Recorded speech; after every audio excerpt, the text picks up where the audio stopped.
রংপুরের প্রত্যন্ত এলাকা থেকে উঠে আসা আবু সাঈদ দেশের জন্য, দেশের সংস্কারের জন্য সবার আগে জীবন উৎসর্গ করেছেন। সেই আবু সাঈদের বাড়িতে আজ উত্তোলন করা হলো গর্বের জাতীয় পতাকা। শহীদ আবু সাঈদ যেন নতুন বাংলাদেশের বীরশ্রেষ্ঠ।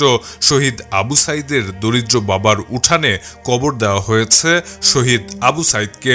বাংলাদেশের নতুন সরকার প্রধান ডক্টর মোহাম্মদ ইউনূস দায়িত্ব গ্রহণের পরই ছুটে গেলেন শহীদ আবু সাঈদের কবরের পাশে। এরপর সেখানে তিনি কবর জিয়ারত করলেন, একই সঙ্গে শহীদ আবু সাঈদের পরিবারের লোকজনের সঙ্গে কথা বলেছেন। এরপর শহীদ আবু সাঈদের বাবার হাতে গর্বের পতাকা তুলে দেন তিনি। এরই মাধ্যমে শহীদ আবু সাঈদের বাড়িতে গর্বের লাল সবুজ পতাকা উত্তোলন করা হলো। এর আগে শহীদ আবু সাঈদের পরিবারের লোকজনের সাথে কথা বলার সময় আবেগ আপ্লুত হয়ে পড়েন নতুন সরকারের প্রধান উপদেষ্টা ডক্টর মোহাম্মদ ইউনূস। কথোপকথনের এক পর্যায়ে কান্না করে ফেলেন শহীদ আবু সাঈদের পিতা।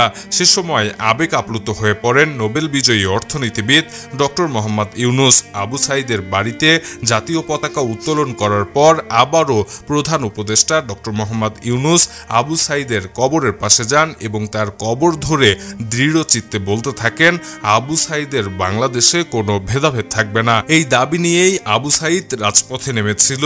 আবু সাঈদ নিজের জীবন উৎসর্গ করেছিল। আজ বাংলাদেশের মাটিতে তার জীবন উৎসর্গ পূর্ণতা পেয়েছে। প্রসঙ্গত, স্বৈরাচার সরকার শেখ হাসিনার পতনের পর অন্তর্বর্তীকালীন সরকারের প্রধান উপদেষ্টা হিসেবে দায়িত্ব গ্রহণ করেছেন ডক্টর মোহাম্মদ ইউনূস। এরপরে তিনি রংপুরে শহীদ আবু সাঈদের বাড়িতে উপস্থিত হলেন।